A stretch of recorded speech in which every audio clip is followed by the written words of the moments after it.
तो Indian army में भर्ती होने का सपना देख रहे सभी लाखों उम्मीदवारों के लिए इस वक्त बड़ी अपडेट आ चुकी है, जो कि मेन आप सभी की जो मांगे थी एज रिलैक्सेशन को लेकर। अब आयु सीमा पर जो छूट की बात की, जो पूरी पुकार थी, अब उसके लिए अलग से नया नोटिफिकेशन जारी कर दिया गया है।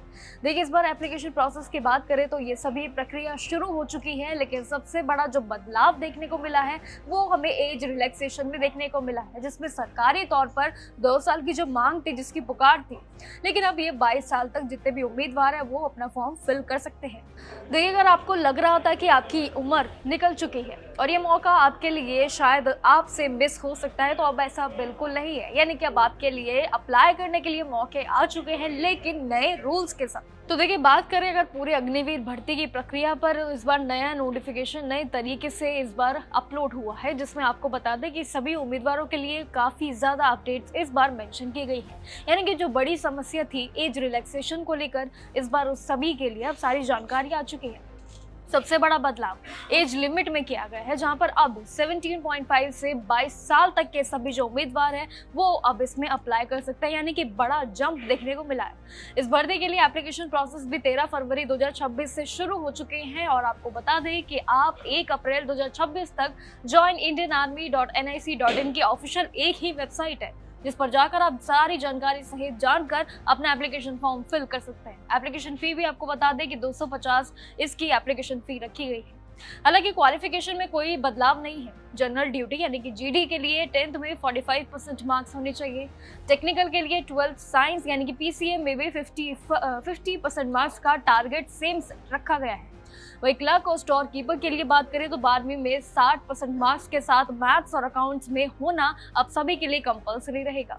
लेकिन वही ट्रेड्समैन पद के लिए बात करें तो उसमें सिर्फ 8वीं और 10वीं पास होना बिल्कुल अनिवार्य रहेगा। लेकिन नर्सिंग जो पोस्ट है आपकी, उसमें सिपाही फार्मा के लिए भी आपको अब बायोलॉजी या फिर फार्मा की डिग्री अगर आपके पास है तो वो अब अनिवार्य मानी जाएंगी। देखिए, ये तो तय है कि नए नोटिफिकेशन के मुताबिक सिलेक्शन आपका सेम ही है, लेकिन कुछ ऐसी अपडेट्स है जो शायद आपके लिए बदली गई है। यानी कि 1 से लेकर 15 जून 2026 के बीच ऑनलाइन सीईई एग्जाम जो आपका होगा, उसके बाद आपका फिजिकल और मेडिकल टेस्ट जरूर किया जाएगा।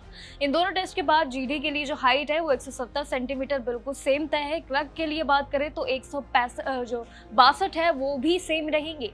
लेकिन अगर आपके पास सही डिग्री है और सही देश सेवा करने का अगर आपके अंदर चाह है तो ये 2026 की सबसे बड़ी वैकेंसी मानी जा रही है, और इसके लिए अब अप्लाई करने का मौका भी आगे जो है बढ़ता हुआ हमें नजर आ रहा है। लेकिन याद रखिएगा, डेट एक्सटेंड नहीं हुई है, रजिस्ट्रेशन की डेट वही रहेगी। लेकिन आप सभी के लिए मेन टारगेट है कि एज रिलैक्सेशन, जहां पर बड़ी मांगे थी, अब उसको पूरा भी सरकार द्वारा कर दिया गया है। देखिए, अग्निवीर, जीडी, टेक्निकल और असिस्टेंट और ट्रेडमैन सहित कई पदों पर एज लिमिट की जो भारी छूट यानी कि 22 साल तक जो कर दी गई है, अब मौके सभी के हित में जरूर दिखाई देने को आ रहे हैं। देखिए, सरकारी नियम अनुसार अगर हम पूरी एज लिमिट के कैलकुलेशन देखें तो 1 जुलाई 2005 से लेकर 1 जुलाई 2009 के बीच जरूर कैलकुलेशन रहेगी। वही बात करें इसमें टेक्निकल पद के लिए तो इसमें 17.5 से लेकर 23 साल है, जहां पर 1 जुलाई 2004 से लेकर 1 जुलाई 2009 तक की पूरी प्रक्रिया ये आपकी रहेगी। सिपाही भर्ती के लिए बात करें तो इसमें भी आप अप्लाई अब आसानी से कर सकते हैं, जिसमें एज भी 19 से लेकर 25 साल तक का टारगेट से है। वही रिलीजियस टीचर के लिए बात करें तो इसमें भी 25 से लेकर 34 साल बिल्कुल तय रहेंगे। लेकिन आपको याद रखना है कि जेसीयू जो पद अलग से रहेगा, उसकी उम्र जो है यानी कि 1 जुलाई 2027 के आधार पर ही गिनी जाएंगे। तो इसलिए अपना बर्थ सर्टिफिकेट अच्छे से चेक करके रखिएगा, और साथ ही सारे डॉक्यूमेंट्स अभी से ही अपने सबमिट करने की प्रक्रिया पर ध्यान दीजिए, क्योंकि अब एज रिलैक्सेशन को लेकर पूरी तरीके से सारी इन्फॉर्मेशन अब क्लियर हो चुकी है। बस आपका मेन टारगेट रहना चाहिए कि आपको सही जानकारी के साथ टाइम पर अपना रजिस्ट्रेशन फॉर्म फिल कर देना है, अगर आप भी इस पूरे पद के लिए उत्सुक हैं। बाकी जानकारियों के लिए बने रहिए हमारे साथ और देखते रहिए जागरूक जोश।